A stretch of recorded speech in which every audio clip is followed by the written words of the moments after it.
Hey everyone, thanks for being here. It's another episode of the YouSchool podcast, and I'm here with a friend, Greg Bledsoe. And what we're trying to do in this episode is one, have Greg share about his life, but two, give kids an alternative way of doing life, because Greg has done something that you're not supposed to do in life. He's broken the rules, and yet I think it's actually pretty clever and pretty engaging. So, Greg, welcome to the show, and please Hi. share a little bit about who you are and your background. Yeah, okay. I'm a journalist by trade, I guess you could say. I spent the first almost 20 years of my career in TV news, working for the NBC station in San Diego. And I started out doing pretty much any job they would let me do and kind of worked my way up along the way. So that's always my advice to kids. I was like, it may not be your end goal, but just say yes to everything, right? That's good. Because one, that's great for your bosses and everyone. Two, you're learning a lot. And three, whenever you get to where you want to go, it's nice to have an appreciation for all the jobs along the way, and it gives you empathy for the Yes. people who are working alongside you or under you or whatever. But it's never a bad thing to know what the people around you are doing. So that's what I did for almost 2 decades. Is sort of worked in TV news, starting out running the teleprompter and writing, and No way. eventually ended up as the Monday through Friday morning anchor for the news. And so if you got up at the crack of dawn, you would have Hmm. seen me. And so yeah, I spent a lot of time, and then decided Could to you just throw it could all I away. could I Yeah, break into that before we talk about that? yeah, yeah. I'm just curious, were you like 5 years old pretending to be on the news in your No, house, or is this like a later thing that you stumbled on? yeah, good question. Later thing for sure. Um, I went off to college and entered the business school because not for any passion in business, Yeah. just because I thought that's the path. I don't know what I'm gonna do, but business is pretty broad and seems like Hmm. what a lot of people around me are doing. And I spent about a year in the business school at the University of Colorado, and it wasn't for me. Hmm. But then I was like, well, what am I going to do? And I started thinking about, okay, well, what do I like to do?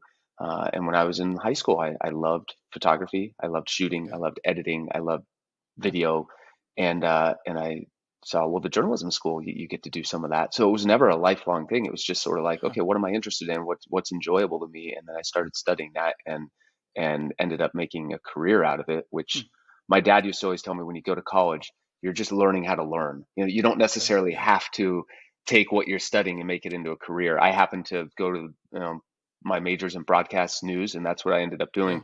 But I was just trying to learn more about things that I enjoyed, and this is the path that it eventually led to. That was pre. I'm not trying to date you, but that was pre I don't. YouTube.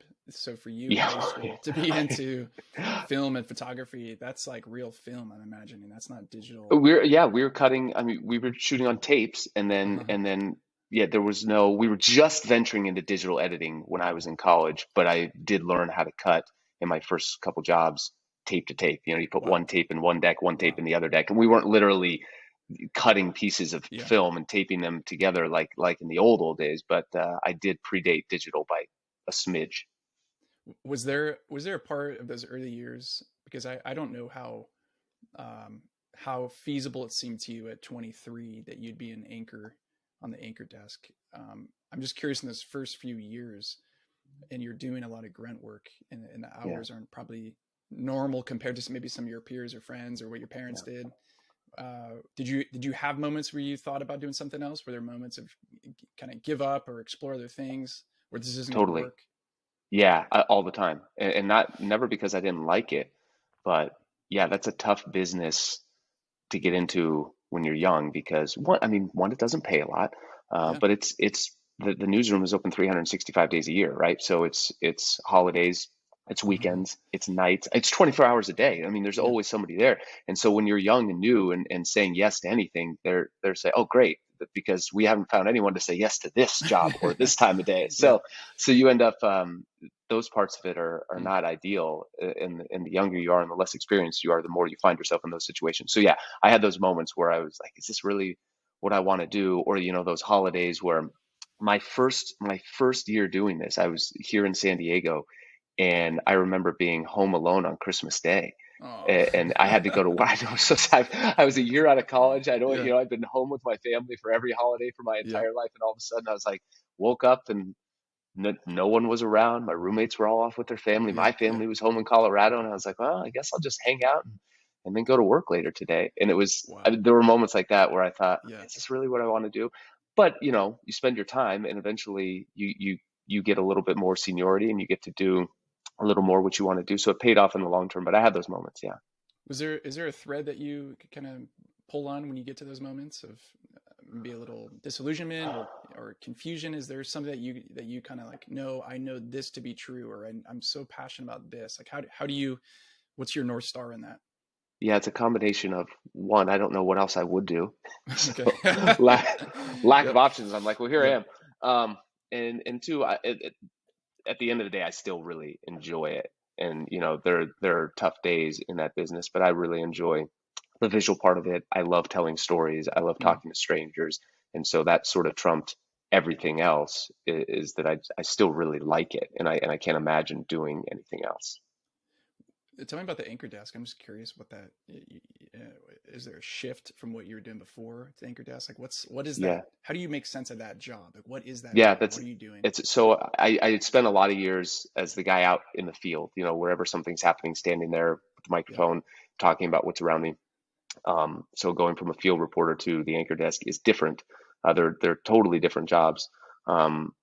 And I enjoyed it, but it was different. I was up early in the morning, and I was Mm. a lot of I for me I felt like I had lost some of the creativity part of it Hmm. because I liked being out and telling stories and talking to people, and there's a lot less of that on the actual anchor desk because you know everyone else is out in the field and you're Yeah. sort of back anchoring everything else Yeah. going on around you. But so I just found different ways to enjoy it. I loved the live aspect of it. Mm. I loved the people around me, and just sort of getting to know a little bit about a lot of different things and sort of feeling like you had your hand in everything. Yeah. But I did miss the creativity part of it and actually being out and having my own story every day and talking to people and Yeah. being right in the middle of things. But yeah, so they're different, but both were enjoyable. Do you have any gnarly stories? Any news stories, like either on air or right off the Like air? gnarly or funny. Both. Yeah. Yeah. I I mean, you see a lot, so we won't get. Yeah. Yeah, I would say, I mean, fun. You get access in that job that you don't get in other parts of life, Yeah. because your job is to show other people what's happening, and so you sort of get a front row seat to a lot of different things, and you get to talk. I mean, you Mm. talk to celebrities every once in a while, which is cool, I guess. But you get to do things.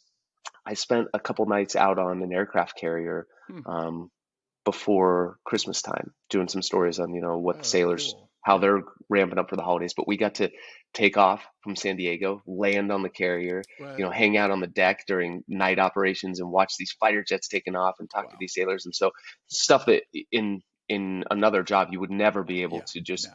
sit there and do that. One time I was out covering the air show, and I showed up and everybody else had already signed up for whatever planes they were allowed to go up in, and the only thing Uh-huh. left was a helicopter. Okay. So I said, okay, well, I'll go up in the helicopter and show people what it's like, not realizing it was the Red Bull helicopter that Oh flies no. upside down and rolls. And it was, No I mean, way. I think I was nauseous for the next 8 hours, but it was one of the coolest experiences ever. And again, things like that you just don't get to do, that job gives you some access to, and just talking to ordinary people with extraordinary things to say or Yeah. really inspiring stories that you may not have met otherwise, that you walk past every day in the grocery store. But in this job, somebody says, hey, you should talk to Yeah. this person over here because they did this amazing thing. And so yeah, I don't know if those are all like funny or gnarly stories, but just I mean, I could talk for hours about individual people that are just incredible that I had a chance to Hmm. sit down and talk to one on one, or just cool things you get to do. You mentioned that word ordinary, and it reminds me of this broader, and maybe you did this back in school, the hero's Yeah. journey. This idea of being a character in a story, and in any good movie, any good story, any good film, book, there's a character that is in their ordinary world at the setting, at the beginning. You think of Luke Skywalker in Tatooine, just he's a farmer, and you get a Yeah. little glimpse of insight to that. And then there's this Yeah. Yeah. call to adventure. There's this moment where things change. And you mentioned earlier that you blew up your career. I'm just curious, your ordinary world as anchor guy, anchor man in San Yeah. Diego, ironically. it was normal. And then what happened? What was the call to adventure for you that made you shift things, and what did you end up doing? Yeah, I threw it all away for one, and not for any lack of enjoying it or Huh. you know ex there was nothing really wrong other than I just was feeling less passionate about it Hmm. and feeling called to do something that my wife and I had talked about for years, and that is above a journalist or an anchor or anything, I've always considered myself a storyteller, and that's Mm. what I love to do is tell people Yeah. stories and meet people, and I think that that's where I thrive. And we had talked even before we had kids, we had talked about, well, what if we just, you know, move into our car, Hmm. drive around the country, and tell stories about the things we see and the people we meet, which is, very romantic and very Yeah. not practical. Right. But as I went through some changes in my career and I was had that anchor job that I wasn't feeling I was as creative or as passionate, Mm. it sort of brought a lot of those feelings back, and we started talking about it a little more seriously, and then we decided to just do it. And Huh. at this point we had two young kids, and Yeah. so giving up your career and moving your children into a car uh, seems like an unorthodox idea to a lot of people, Yeah. but it made sense to us, and it was something we wanted to do, and we didn't want to wait 20 years from now and wonder why we never did it. Yeah. And so we did it. So we took our kids and we moved into the car and we traveled the entire country. We went to every state, Huh. minus Alaska and Hawaii. So we went to Okay. the reachable, the drivable states, Okay. and we spent 408 days on the road and drove 30,000 plus miles and hit Wow. dozens of national parks and met amazing people. And then we would tell stories along the way. And I was Huh. fortunate enough to keep a relationship with NBC. So those stories had a home and we had some income along the way. Uh-huh. But we basically just went on the ultimate family adventure Wow. for over a year, and just got back earlier this spring, late spring, early summer. And so it's still sort of fresh in our minds. But it was the most amazing experience, and we Mm. met some incredible people, and we checked this thing off of our list, our what if you will, Yeah. so that what if we did this thing, and Yeah. we did it, and now we don't have to wonder. But it was Right. amazing. Your kids are, they're little, right? 4 and 6 Yeah, ish. so they're 4 and 8 now, but 4 and 8. Okay. freshly 4 and 8. They were two Yeah. and six when we left on the trip. Wow. So, um, I mean, it's asking a lot of them Yeah. as well to live out of a car and camp, 100 nights a year and move every day. But they did great, and I think they're better for it and they're more adaptable for it. Yeah. I don't Yeah. know how much our younger one is going to remember it in the long Right. run, Right. other than being, constantly reminded by us in the photos and Yeah. videos. But our older one did first grade on the road and Mm. probably had the best first grade experience he could have Yeah. possibly had because he was in a living classroom. Yeah. And I know it's not an opportunity of something that everybody would get to do. Right. Um, but I highly recommend it because, everything he was learning, he was seeing in person. When we're learning about the Civil War, he's standing on the battlefield. When we're learning Wow. about presidents, he's at the base of Mount Rushmore, and Wow. so it was just this in mind blowing experience to see through the eyes of a first grader, and Yeah. for us too. I mean, we were learning a lot of that stuff along the Hmm. way as well. So it was just a really amazing experience beyond just telling stories. I mean, just Right. I think what our kids got to experience was incredible.